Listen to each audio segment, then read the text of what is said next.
Hello everyone, this is Chhaya and welcome back our channel English Hike Learn with Confidence.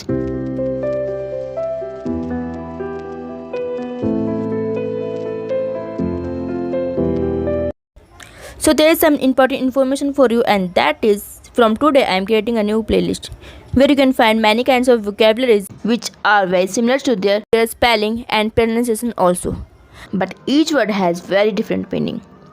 So before starting, if you are new in this channel, so please subscribe the channel for getting more videos like this and please press the bell icon also. So let's start. So आज हम बात करने वाले हैं farther and further के बारे में. इन दोनों का हिंदी में मतलब होता है दूर, बहुत दूर और आगे, पर हिंदी में मतलब एक होने के बावजूद भी इन दोनों के यूजेस काफ़ी अलग अलग हैं. तो सबसे पहले हम बात करते हैं farther के बारे में.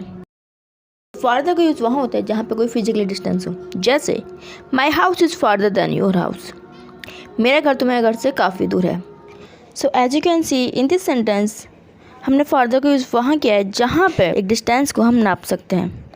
एंड तब हम डिस्टेंस को नापेंगे तो वहाँ पे कोई भी डिस्टेंस की यूनिट निकल के आएगी. So whether it would be in kilometres, metres and centimetre, it's depend upon distance. So farther का यूज़ वहाँ करते हैं जहाँ पे किसी भी डिस्टेंस को मेजरमेंट किया जा सके. तो चलिए इसके कुछ एग्जांपल्स देखते हैं. You walked 5 kilometre further than location, वह लोकेशन से 5 किलोमीटर्स आगे चला.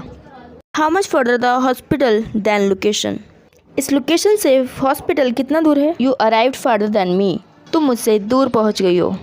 सो आई होप आप इन एग्जांपल्स के साथ समझ चुके होंगे कि हम फार्दर का यूज वहाँ करते हैं जहाँ पे उस डिस्टेंस के बारे में बात करें जिसको हम काउंट कर सकें. Like it's all about measurement. So अब हम बात करते हैं फर्दर की. सो जैसे कि मैंने आपको बताया कि फ़र्दर का भी यूज़ होता है हिंदी में दूर, बहुत दूर और आगे, पर फ़र्दर का यूज़ फिजिकली डिस्टेंस के लिए नहीं होता, यानी कि फ़र्दर का यूज़ नॉन फिजिकली डिस्टेंस के लिए होता है. तो जहाँ पर हम दूरी की बात करें और उसके डिस्टेंस को नाप ना सकें, सो वहाँ पे हमारा फ़र्दर का यूज होगा. You have gone further in your life, आप अपनी लाइफ में काफ़ी आगे निकल चुके हैं. तो यहाँ पर लाइफ में आगे निकलने का मतलब कोई ऐसा नहीं कि वहाँ पे कोई सेंटीमीटर से किलोमीटर पर इसकी दूरी को कोई नाप रहा है. सो ये जो डिस्टेंस है वो अनफिजिकल डिस्टेंस है, यानी कि नॉन फिजिकल डिस्टेंस है. सो यहाँ पर आप इस डिस्टेंस को नाप नहीं सकते, ओनली फील एंड गेन कर सकते हैं. सो फर्दर के कुछ और एग्जाम्पल्स देखते हैं. For further details go to my website, और जानने के लिए मेरी वेबसाइट पर जाइए.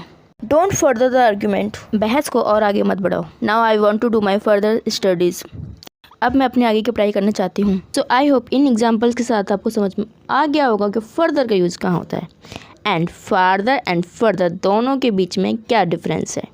सो इसी के साथ ख़त्म होता है हमारा आज का वीडियो. मिलते हैं नेक्स्ट वीडियो में विथ सम वोकैबुलरीज.